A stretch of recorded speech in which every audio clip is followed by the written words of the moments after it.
Hello everyone. In this video, I'll guide you how to fix GTA 5 error air-gen zlib2 with simple and effective methods. This error usually appears because of corrupted game files or incomplete downloads.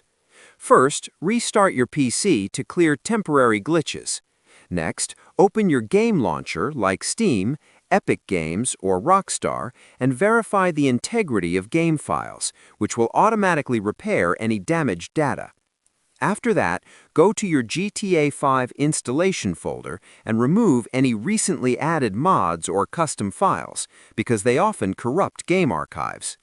Now, check your storage drive for errors using Windows Error Checking tool, since disk issues can also trigger this error.